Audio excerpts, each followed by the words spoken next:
The sun was barely rising when the men in black masks crept onto the quiet farm, whispering confidently, certain that today's raid would be effortless. They believed the old man who lived there was harmless, just another aging veteran forgotten by the world. But as the cartel squad moved closer, their footsteps slowed. Something about the silence felt wrong. They had no idea they were stepping into the territory of the deadliest Delta Force commander in American military history.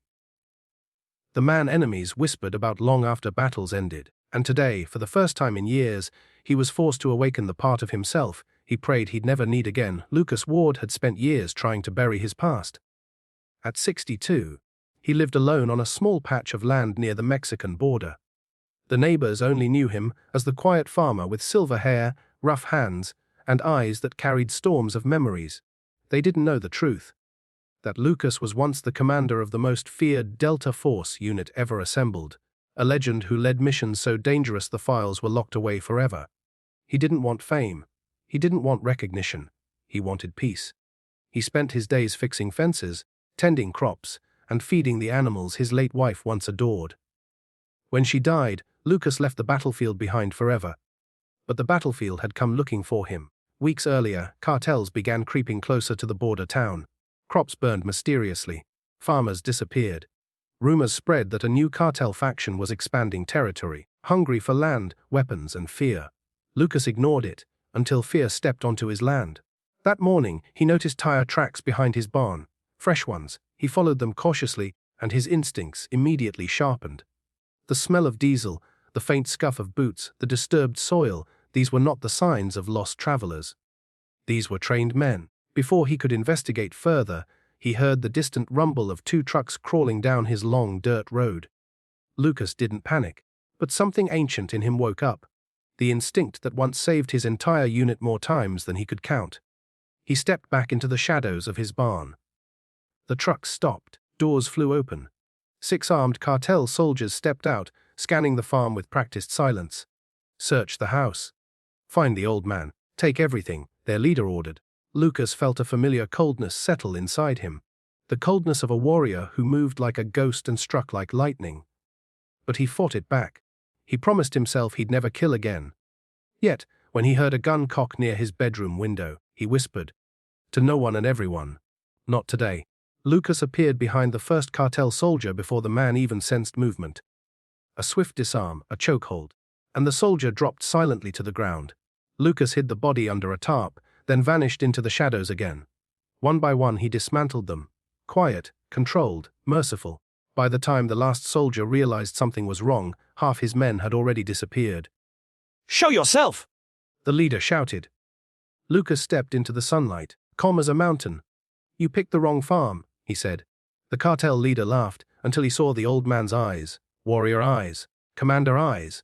Before backup arrived, Lucas knocked out the leader and dragged him inside. He could have killed him. Instead, he tied him to a beam. "You're going to tell your bosses," Lucas said quietly, "that this land belongs to someone who isn't afraid of the darkness anymore." But Lucas made one mistake. He let them. Cartels don't forget humiliation, and they definitely don't forget fear. 2 nights later, Lucas was awakened by the distant roar of engines, many more this time. Headlights flickered on the horizon. Dozens of them. He stood on his porch, fists tightening, watching as more than 30 armed men approached his land. The leader from earlier, bruised and furious, pointed at Lucas and shouted, "Kill him." But something unexpected happened. Lucas didn't move. Instead, he whispered, "I warned you." Then he stepped back into his house and pressed an old, dust-covered button on the wall. A secure satellite beacon activated, one he hadn't touched in 20 years. Within minutes, a coded message reached the only group that still tracked his signal: Delta Force. Miles away, helicopters were scrambled. A retired commander's emergency code had been activated, something that had never happened before. Back at the farm, the cartel advanced confidently, weapons drawn. Lucas stood in the open field, unarmed, staring them down. The leader smirked. "You think you scared us, old man?" Lucas exhaled. "I wasn't talking to you." A thunderous roar split the sky. 3 black helicopters tore through the clouds, night vision lights slicing across the field. Soldiers fast roped down like descending shadows, fully armed, fully alert. The cartel froze. One of the arriving soldiers removed his helmet and approached Lucas with respect deeper than fear. "Commander Ward, sir, we came as fast as we could."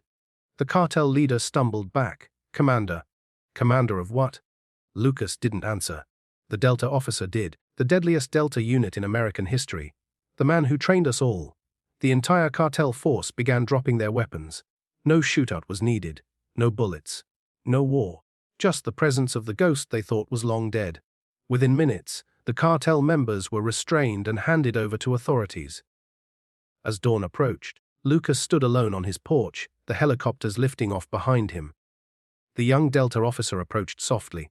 "You can come back with us, sir. The country could use you again." Lucas shook his head.